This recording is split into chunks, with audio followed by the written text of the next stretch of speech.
स्वागत है आपका हमारे यूट्यूब चैनल AKPH जॉब में। अपन लास्ट क्लास तक मतलब जो एग्जांपल है वो कर लिए थे। आप आज स्टार्ट करेंगे प्रश्नावली 1.1 और चलो देखते हैं फर्स्ट क्वेश्चन। और फर्स्ट क्वेश्चन क्या दे रखा है कि निम्नलिखित संख्याओं को अभाज्य गुणनखंडों के गुणनफल के रूप में व्यक्त कीजिए। लिए जो अपन को 140 से दे रखा है ना, इसको अपन को मतलब कि गुणनखंड है उनके गुणनफल के रूप में व्यक्त करना है। तो पहले चलो 140 के अभाज्य गुणनखंड करते हैं, प्राइम फैक्टर करते हैं। ये सब आपको रफ कॉपी में करना है, रफ। और यहाँ पे जो मतलब कि सीधे गुणनखंड ही लिखनी है। तो पहले करते हैं इसके फैक्टर। सबसे पहले किससे डिवाइड होगा? 2 से। 70 फिर से 2 से होगा 35, फिर किससे होगा? 3 से। कितनी? 7, फिर होगा 5 से। कितने के साथ? 1। तो इसके प्राइम फैक्टर क्या क्या आ गए? 2 इंटू 2 इंटू 5 इंटू 7, ये इसके प्राइम फैक्टर आ गए।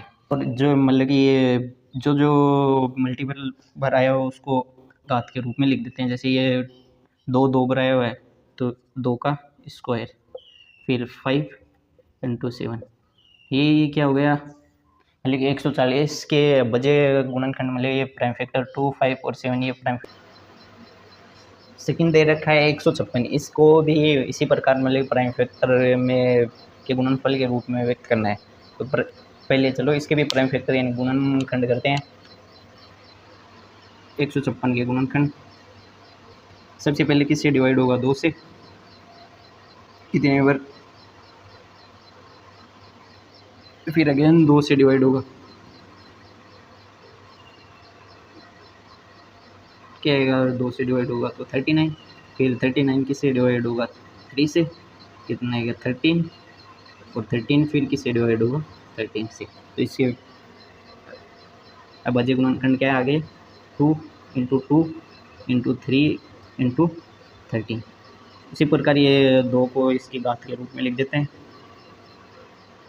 2 3 3। तो ये इसको 156 के मतलब ये गुणनखंड है 2, 3 और 13, और इनको इनके गुणनफल के रूप में लिख दिया। इसी प्रकार से ये क्वेश्चन करना।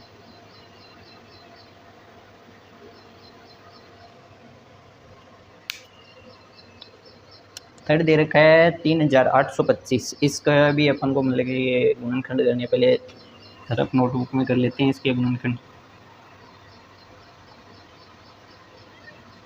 सबसे पहले किससे डिवाइड होगा? 2 से होगा नहीं, 3 से होगा या कि नहीं? 3 11 और 13 और 5 18, यानी 3 से डिवाइड हो जाएगा। 3 एक बार, 2 6 2 बार, और 7 और 5 1275। 1275 फिर से 2 से तो होगा नहीं, और 3 से। 3 10 15, 3 से फिर से हो जाएगा 4 2 5, 425। 425 से फिर 3 से डिवाइड होगा नहीं, फिर इसको करते हैं 5 से। तो 5 से कितने बार? 8 5, ये अगेन 5 से 1 17। ये इसके गुणनखंड आ गए। तो ये गुणनखंड आ गए तो गुणनखंड को लिख देते हैं। 3 गुणा 3 गुणा 5 गुणा 5 गुणा 17। इनको थोड़ा और इस प्रकार से लिख देते हैं। 5 भी 2 बार है तो 5 का स्क्वायर 17। ये 3825 को अपन ने उनके गुणनखंडों के गुणनफल के रूप में लिख दिया। अभी नेक्स्ट और करना है।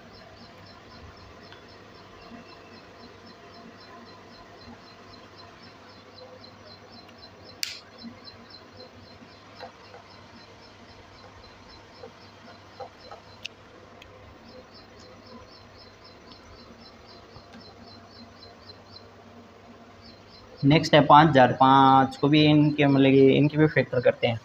चलो रफ में करके देख लेते हैं पहले क्या आते हैं ये फैक्टर।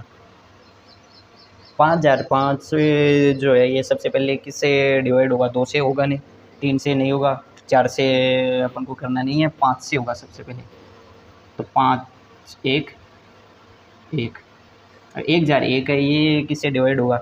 ये 2 से 3 से ये तो देखना नहीं है क्योंकि पहले ही नहीं हुआ, और 5 से होगा नहीं क्योंकि इसका इकाई का अंक है 1 है। 0 और 5 हो तभी 5 से होगा, और फिर 6 से करना नहीं है। 7 से देखते हैं, 7 से होता ही नहीं है। 7 एक बार, और 3 30 28 और 21, 7 से हो जाएगा 1, और बाद में 4 और 3। फिर 7 से नहीं होगा, और फिर 8 से करना नहीं है, 9 से करना नहीं है, 11 से देखते हैं। 11 से हो जाएगा 1 और 3, उसके बाद में 13 1।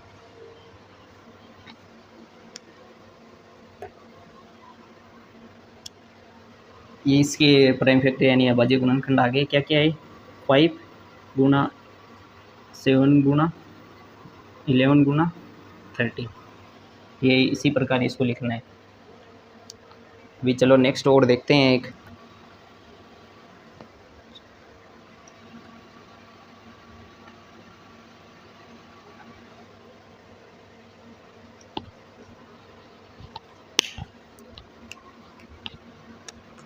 नेक्स्ट ये लास्ट है 5, इसको और करना है। क्या दे रखा है कि 7,429। चलो 7,429 के पहले गुणनखंड करते हैं।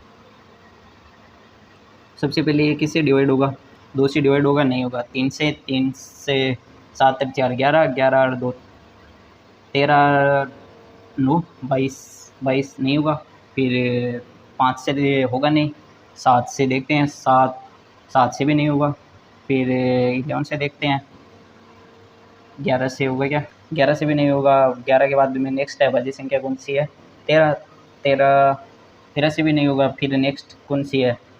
17, 17 से होगा क्या? तो ये 17 से हो जाएगा।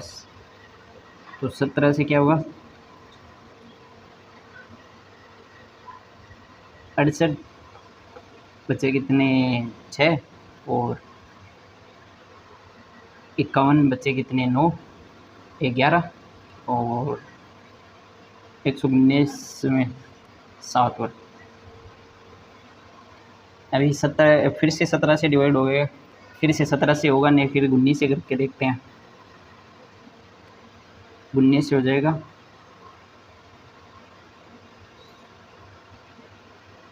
ये 23।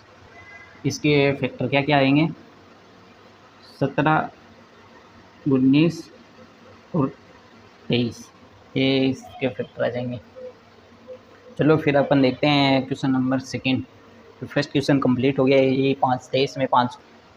चलो तो अपन ये क्वेश्चन नंबर सेकंड करते हैं। इसमें क्या दे रखा है अपन को कि पूर्णांकों के निम्नलिखित युग्मों के एचसीएफ और एलसीएम ज्ञात कीजिए तथा इसकी जांच कीजिए कि दो संख्याओं का गुणनफल बराबर एचसीएफ का गुणा एचसीएफ गुणा एलसीएम।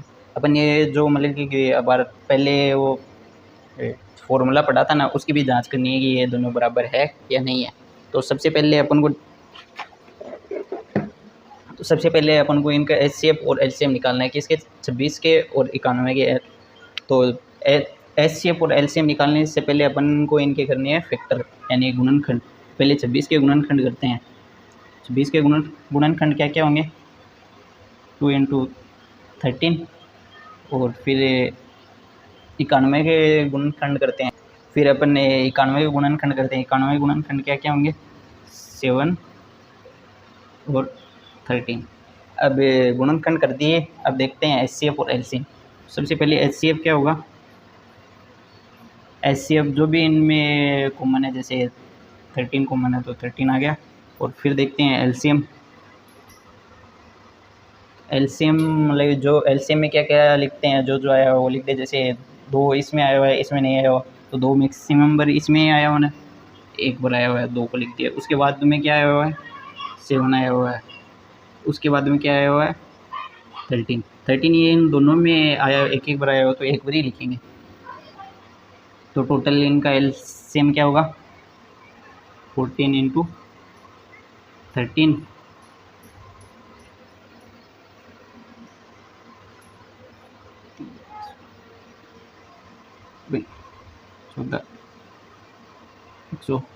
182। ये हो गया एलसीएम। एचसीएफ क्या हो गया? 13, और एलसीएम क्या हो गया? 182, ये अपन यहाँ पर लिख देते हैं पहले।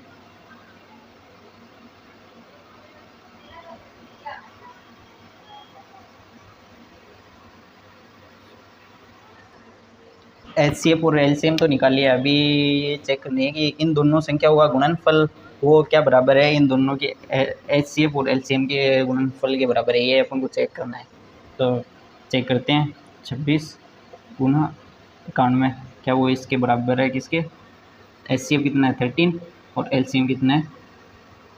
182। तो गुणा करते हैं इन दोनों को। लोग इनको गुणा करके देखते हैं, 26 एक और 26 नवा का 234 प्लस 2 236, यानी 2366 आ गया। अभी इधर देखते हैं इनको गुणा करके क्या 2366 आता है क्या?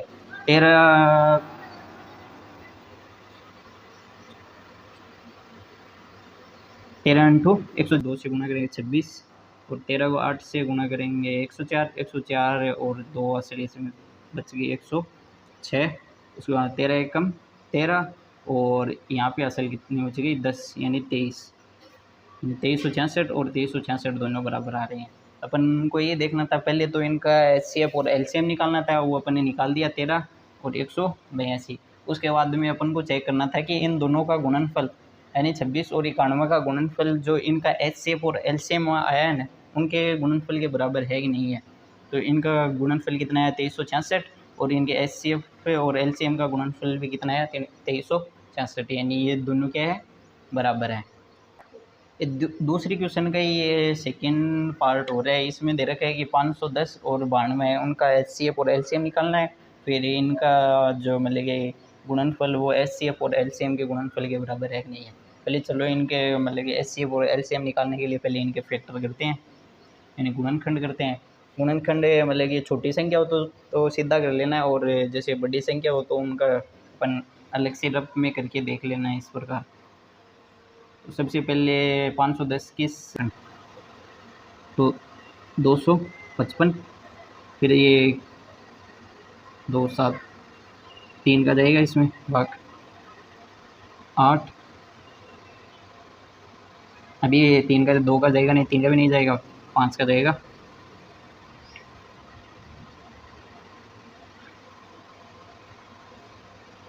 सत्रह। तो इनके बाज्य गुणनखंड क्या क्या है? 2 3 5 और 17। अभी देखते हैं नए 92 के और कितने गुणनखंड आते हैं।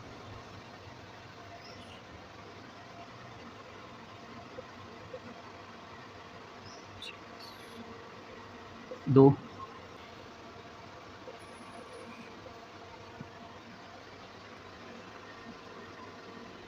92 की क्या क्या है फैक्टर? 23, ये इनके फैक्टर आए। अब इनका एचसीएफ और एलसीएम और निकालते हैं।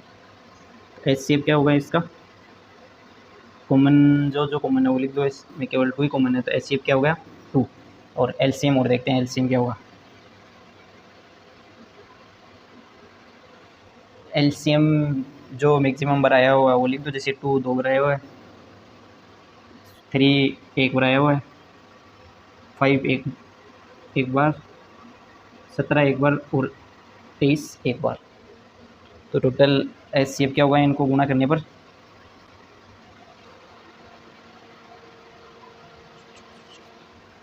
तो एलसीएम क्या होगा इनको गुणा करने पर? 23,460। आप गुणा करके देख लेना, इतना ही आएगा। तो एचसीएफ कितना है? 2, और एलसीएम कितना है?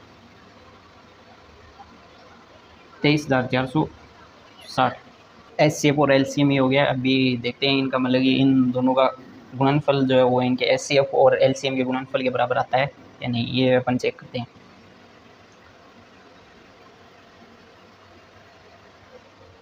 तो चलो चेक करते हैं। 510 गुणा 92 और 2 गुणा 23,460, तो इनका गुणा कितना आएगा? तो इनका गुणा कितना आएगा? 46,920 और इनका भी गुना कितना आएगा 46,920। गुना करके देख लेना इतना ही आएगा। तो ये दोनों क्या है बराबर है। तो अपन को यही चेक करना था कि पहले तो इनका एचसीएफ और एलसीएम निकालो। अपन ने एचसीएफ और एलसीएम निकाल दिया, उसके बाद में इन दोनों का गुणनफल इनके एचसीएफ और एलसीएम के बराबर है नहीं है ये चेक करना था। वो भी चेक कर लिया है, वो भी सही है। अभी एक थर्ड लास्ट और बच गया था यार, जल्दी से ये भी करके देख लेते हैं। पहले इसके अपन फैक्टर कर लेते हैं। 336 के फैक्टर क्या क्या होंगे। पहले किससे होगा 2 से डिवाइड होगा 1 6, और फिर अगेन किससे होगा 2 से डिवाइड होगा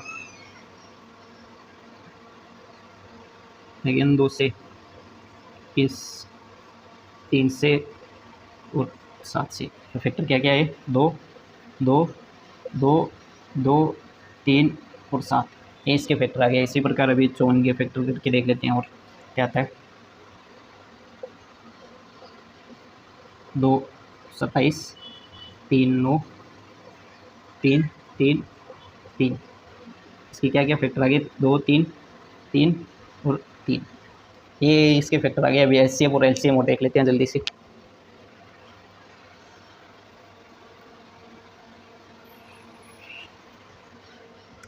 एचसीएफ क्या होगा इसका,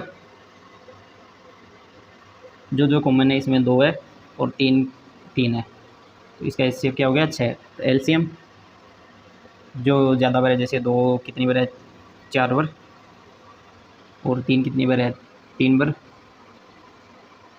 और फिर तो एलसीएम कितना आएगा 3024। एचसीएफ कितना हो गया 6 और एलसीएम 3024। अभी जल्दी से इनका गुणनफल करके और देख लेते हैं। 336 गुना 54 क्या बराबर है एचसीएफ 6 और एलसीएम 3024 की। गुना कितना आएगा 18,144, और इसका भी गुना कितना आएगा 18,144 करके देख ले लेना आप, दोनों बराबर है। यही करना था बस, और आज की क्लास समाप्त होती है और नेक्स्ट क्वेश्चन अपन करेंगे नेक्स्ट क्लास में।